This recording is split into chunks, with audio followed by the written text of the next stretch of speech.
आप मेरी मम्मी तो है सही, लेकिन कभी बन नहीं पाई। वरना केशव अंकल के लिए आप मुझे छोड़कर क्यों जाती? यहाँ के लड़के मुझे तंग करते हैं, लेकिन कभी कभी सही बात करते हैं।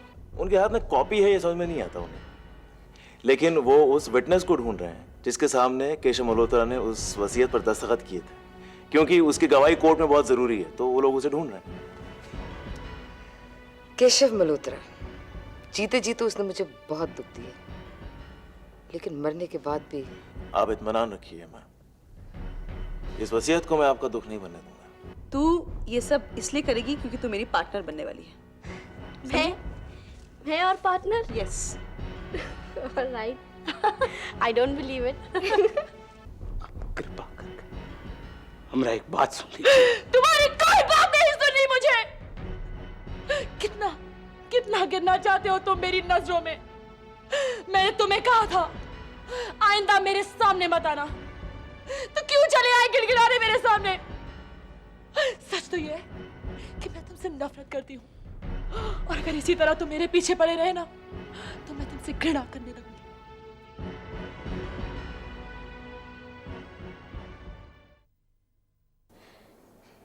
ये बात मुझे कहनी तो नहीं चाहिए त्यागी, लेकिन एक बात मैं जानती हूँ कि शिवानी अपना दुख झेल लेगी, लेकिन तुम्हारे पास वापस आना नामुमकिन है।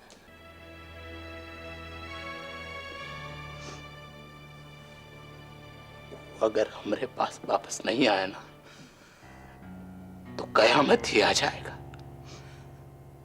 इसी को तो कहते हैं कयामत, जब सब कछु तहस नहस हो जाता है, पूरा धरती एक कब्रिस्तान बन जाता है। अरे ही से ज्यादा हमारा दुनिया और का उजड़ेगा। जीते हमारे मन से ये उम्मीद मत के आना कि वो वापस नहीं आएंगे। हम मर जाऊंगा। त्यागी, शिवानी एक पढ़ी लिखी लड़की है। मेरा मतलब है कि वो एक ऐसी लड़की है जिसने अपनी सारी जिम्मेदारी अपने ऊपर उठा ली है, और तुम्हारी दुनिया और उसकी दुनिया का मिलना बहुत मुश्किल है त्यागी। अगर हम अपना दुनिया बदल दें तो? क्या मतलब?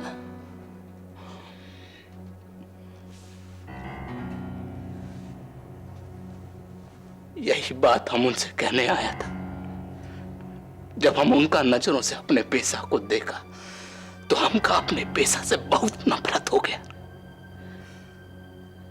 हम फैसला किया कि हम खुद का कानून के हवाले कर दूंगा। अपने सबरे गुनाह हम खुद कबूल करूंगा। कानून हमका जो सजा देगा हम हंसकर बर्दाश्त कर लूंगा, लेकिन शिवानी जी का सजा बर्दाश्त करने का कलेजा हमें नहीं है। हमें त्यागी का असलियत को अपने नाखून से खरोंच खरोंच कर मिटा डालूंगा। शिवानी जी हमका मिले ना मिले, लेकिन उनका नफरत हमसे लिए मिट जाए। बहुत। क्या तुम ऐसा कर पाओगे त्यागी? अपने प्यार की सच्चाई साबित करने का बस यही एकमात्र रास्ता है हमारे पास। लक्षण जी, अगर आप शिवानी जी को ही संदेशा दे पाए तो दे दीजिएगा। अगर उनके मन में हमारे लिए जरा सा भी नफरत कम होता है,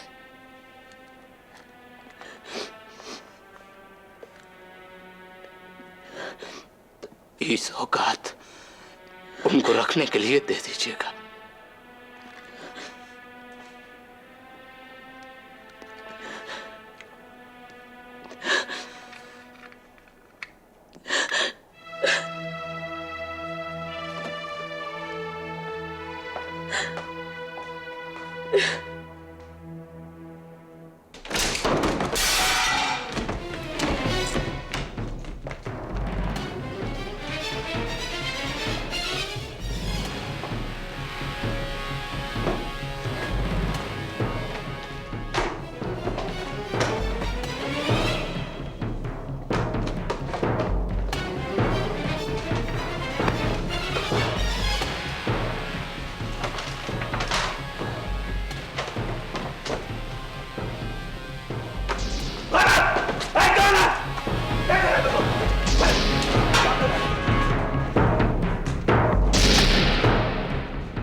साला आदमी की जात का कोई भरोसा नहीं है, किसी के बात पे एतबार नहीं है, जिसको देखो वो जबान दे के मुकर रहा है। साला ये लो पानी, पानी पीकर हलक गीला कर लो। पानी किसने मांगा तेरे से? अरे कितनी देर से थू थू कर रहे हो, गला सूख गया होगा। यहाँ नसों का खून सूख गया है और तेरे को मस्करी सूझ रही है ना? ला देख, ये ले, तेरे को मस्करी सूझ रही है ना? तेरे अगर 4.5 लाख रुपए गए होते ना, तब तेरे से मैं पूछता था। मालूम है मैंने कितना बड़ा रिस्क लिया है? किसी का जैसे कोई ईमान धर्म ही नहीं है। ईमान धर्म की तो तू ऐसी बातें कर रहा है जैसे कोई तेरी पुण्य की कमाई लेकर भाग गया हो। अरे मेरे मेहनत के 5 लाख रुपए थे। मालूम है मैंने कितना बड़ा रिस्क लिया है? मेरे पूरे अमाउंट का 10% दे के मेरे को टरका दिया वहां से। बेईमानी से वसीयत हासिल की और अब बेचने के वक्त श्लोक पढ़ रहा है। अरे भूल गया क्या, जिस बाजार में तू बेचने गया था ना, वहां तेरे भी बाप बैठे हैं। तेरे खाक बाप बैठे हुए हैं। आज तो सबसे बड़ा बाप है दिनेश बाप, जो सारे गरीबों का पैसा चूस कर वो बहुत बड़ा चौधरी बन के बैठा हुआ है। मालूम है मेरे जो परमानेंट नौकरी थे वो भी हाथ से गए करण साहब के, और रुपए भी गए मेरे हाथ से। यहाँ बैठकर कोसने से क्या होगा शंकर, अब भी वक्त है, समझ जा। अरे पाप की कमाई से तू एक आध दिवाली मना सकता है, लेकिन जिंदगी रोशन करने के लिए सच्चाई की कमाई काम आएगी। ये देख, मेरे हाथ में रुपए आए थे, वो चले गए, और तू है कि मेरे को लेक्चर पे लेक्चर दिए जा रही है। और कितनी ठोकरें खाने के बाद संभलेगा शंकर तू? कहीं ऐसा ना हो जाए, ऐसी ठोकर न लग जाए कि तुझे उठना मुश्किल हो जाए। मेरे बकाए मेरे को मिल जाए, मैं फिर सीधे रास्ते चलूंगा। ये टेढ़े रास्ते चलना ये मेरे बस में भी नहीं है। बकाया की रकम अब तू भूल ही जा शंकर। जो कुछ हाथ में लगा है उसमें खुश रह, और गंगा नहाकर नई जिंदगी शुरू कर ले। सुनीता, मैं अपने रकम को भूलूंगा तो नहीं।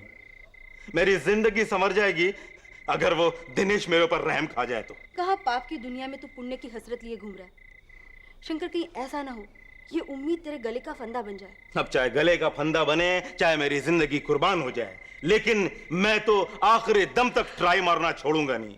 क्योंकि उन 4.5 लाख रुपए में मैंने क्या क्या नहीं सपने पिरोए थे, उन रुपयों को मैं इतने आसानी से थोड़े जाने दूंगा।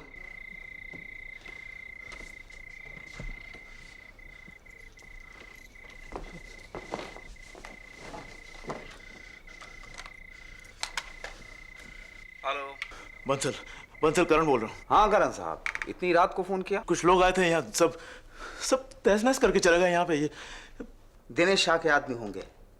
मैंने आपसे कहा था ओरिजिनल वसीयत को नष्ट कर डालिए।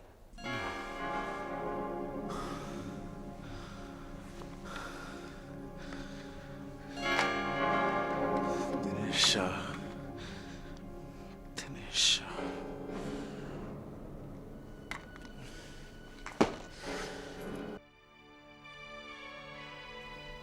तुम्हारा बस भी कब तक चल पाएगा, जब सारे दुख मेरी चौखट पर आकर डेरा डालते हैं?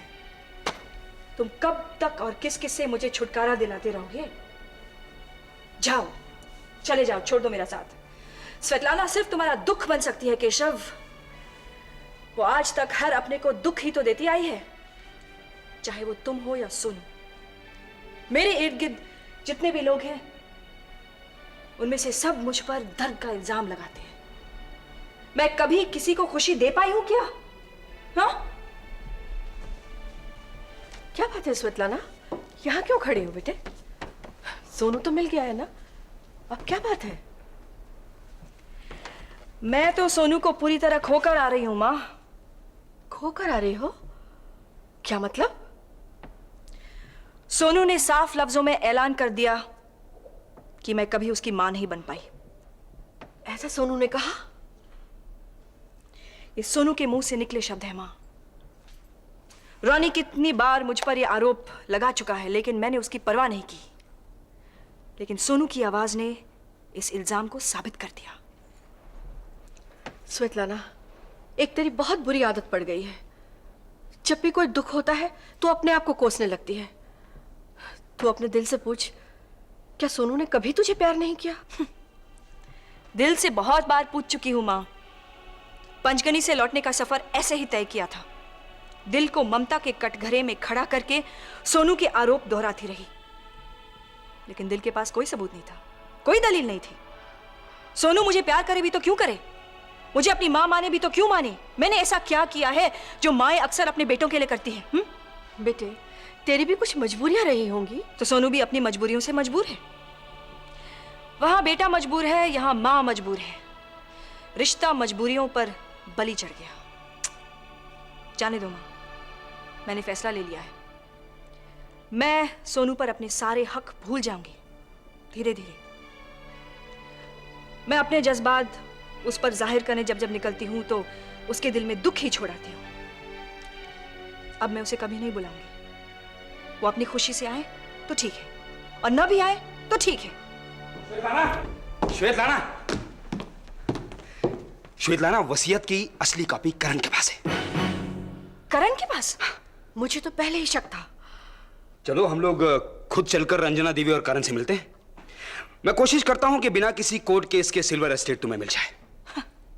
नहीं लेनिन, ये लोग इतने शरीफ नहीं हैं। चलकर सलाह मशवरा तो करें। पहले शराफत से बात करके देखते हैं, क्योंकि वसीयत के मुताबिक सिल्वर एस्टेट पर तुम्हारा ही हक है, और हक की लड़ाई लड़ने के और भी तरीके मुझे आते हैं। चलकर बात तो करें।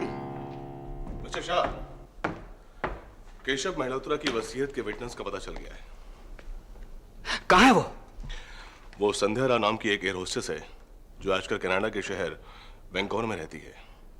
उसका हस्बैंड एक अमेरिकन है और यूएसए के एक एयरलाइन में सर्विस करता है, पायलट है।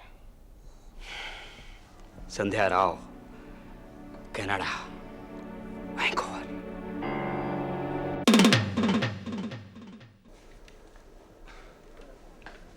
हाय रचंदा। हाय ऋषभ। कुछ बिजी हो क्या? हाँ, थोड़ा काम पूरा करना था। थोड़ा ही काम करना है ना, फिर कभी कर लेना। इस वक्त बैठ के मेरे साथ मेरे इंटरव्यू की ट्रेनिंग करो। देखो रक्षंदा, जिंदगी में कभी कोई इंटरव्यू नहीं दिया मैंने, इसलिए कुछ आता ही नहीं है, लेकिन आज पूरी तैयारी करके आया हूं। चलो चलो मेरा इंटरव्यू लो। कौन? पहले बाहर जाओ। बाहर जाऊं? क्यों? मैंने कहा ना बाहर जाओ। अरे बाबा, लेकिन क्यों? ऋषभ, तुम्हारा इंटरव्यू शुरू हो चुका है।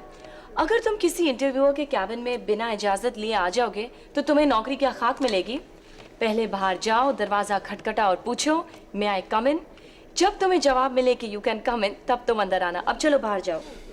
अच्छा रक्षंदा, तुम मुझे एक बात बताओ, ये लोग जो इंटरव्यू लेते हैं, जो हम गरीबों को नौकरी देते हैं, वो लोग ये क्यों समझते हैं कि हमें नौकरी देकर वो हम पर एहसान करें? मतलब तनख्वाह कोई खैरात में थोड़ी मिलती है, हमें दिन रात की कड़ी मेहनत करनी पड़ती है। अब तुम्हारी बात ले लो, मल्होत्रा इंडस्ट्रीज ने तुम्हें नौकरी देकर तुम पर कोई एहसान तो नहीं किया ना? मेरे ख्याल से ये नौकरी लेकर तुमने हम पर एहसान किया। मेरा मतलब है कंपनी पर एहसान किया। कितनी तरक्की हुई हमारी कंपनी की। ऋषभ, किसी के माथे पे तो नहीं लिखा होता कि वो कितना काबिल होता है। मैंने कई ऐसे लोग देखे हैं जो खैरात में ही तनख्वाह पाना पसंद करते हैं। अगर तुम्हें मेरे इंटरव्यू लेने के अंदाज पर एतराज हो तो तुम इंटरव्यू छोड़ सकते हो। अरे नहीं नहीं, ऐसी कोई बात नहीं। आई एम सॉरी भैया, ऐसा कभी नहीं करे। मैं बाहर जाता हूँ, बाहर से पूछता हूँ, मे आई कम इन मैडम? आप प्यार से बोलेंगी कम इन, मैं अंदर आ जाऊंगा। Okay okay. क्या क्या करना पड़ता है नौकरी के लिए।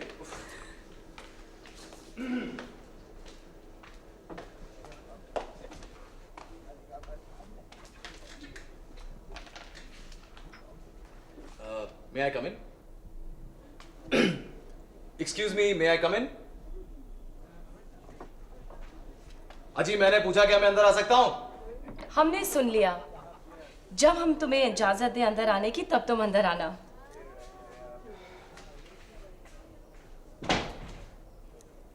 कम इन।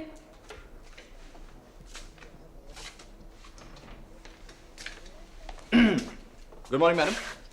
Good morning. आपका नाम? ऋषभ। ऋषभ क्या? ऋषभ कुमार। फादर का नाम? फादर का नाम? आप मेरे फादर का नाम क्यों जानना चाहती हैं? मेरा मतलब है ये नौकरी तो मुझे चाहिए, मेरे फादर को नहीं। Well, this is just for the records. Oh I सी।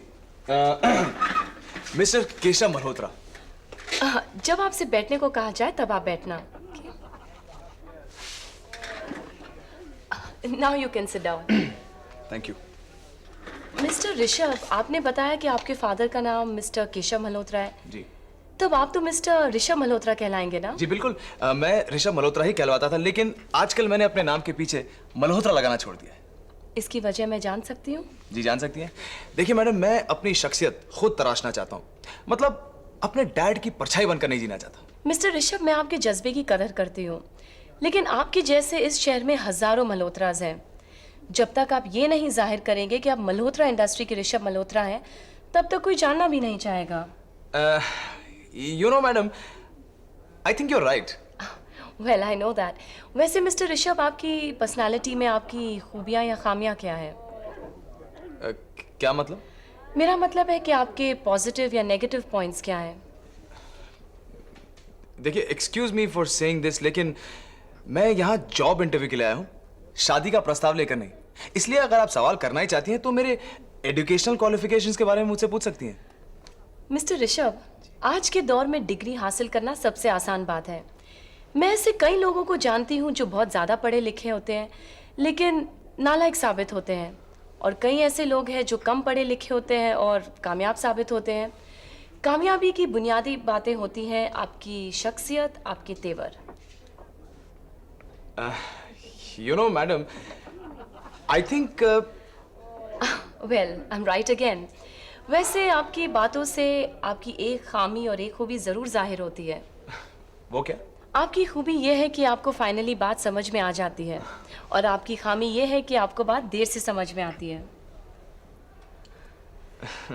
वैसे मिस्टर ऋषभ, आपके और खामियां या खूबियां क्या हैं?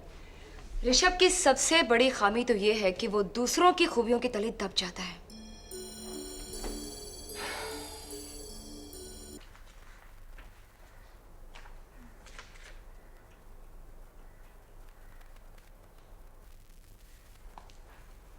अरे नीतू, तू अकेले बैठे बैठे क्या कर रही है? कुछ नहीं, बस यूं ही बैठे बैठे ऑफिस के लिए नए डिज़ाइंस बना रही थी। मम्मी, वैसे मुझे ये वाला बहुत पसंद आया है। यू नो, हम बाहर से ऐसे कुछ ट्रेडिशनल लुक दे सकते हैं और अंदर से ये मॉडर्न डेकोर, ताकि डिज़ाइनिंग की दोनों फीलिंग्स मिल जाए। वैसे तो मैं यूं ही बैठे बैठे टाइम पास कर रही थी। फाइनल डिज़ाइन आप ही को सिलेक्ट करना पड़ेगा। अरे नहीं बेटा, ये कॉन्सेप्ट तो बहुत ही अच्छा है। It's excellent. मुझे पता है आप मेरा मजाक उड़ा रही हैं। नहीं, मैं सच कह रही हूँ। देखो, ये जो तुमने बाहर के ट्रेडिशनल और अंदर के मॉडर्न कॉन्सेप्ट के बारे में कहा ना, इसका कॉम्बिनेशन इतना ज़बरदस्त लगेगा। तुम देखना, लोग हमारे ऑफिस की डिज़ाइन देखने के लिए आएंगे और फिर हम उन्हें फंसाकर अपना क्लाइंट बना लेंगे। मुझे तो लग रहा है कि आप खामखा मेरी तारीफ कर रही हैं और मेरी हौसला अफजाई कर रही हैं। नहीं बेटा, ये सचमुच बहुत अच्छा है, और तू तो अपनी काबिलियत ऑलरेडी प्रूव कर चुकी है। तूने तो अपनी मम्मी की ज़िंदगी का डिज़ाइन बदल डाला बेटा। तू सोच, अगर तू नहीं होती तो मैं किसी गुमनाम कोने में पूजा पाठ पे लगी रहती। तुझे याद है ना वो दिन? मैं इन सब चीज़ों में एकदम खो गई थी और तूने मेरा हाथ पकड़ के मुझे बाहर निकाला। अगर आज तू नहीं होती ना, तो तेरी मम्मी बिल्कुल गुमनाम हो गई होती बेटा। लेकिन मम्मी, आप ऐसा कर क्यों रही थी? क्या बताऊं बेटा, मैं बहुत डरती थी कि तेरे पापा से तलाक हो जाने के बाद मेरी कोई शख्सियत नहीं रहेगी। मुझे लोगों के ताने और उनकी बातों से डर लगने लगा था। लेकिन एक बात बताऊं, तूने मेरे अंदर की शक्ति को बहुत मजबूत कर दिया है। तूने मेरी जिंदगी की शक्ल बदल डाली, और मुझे ऐसा लगता है कि मुझे उस मिसेस महेंद्र मल्होत्रा से ज्यादा अब इस निशी पर नाज है।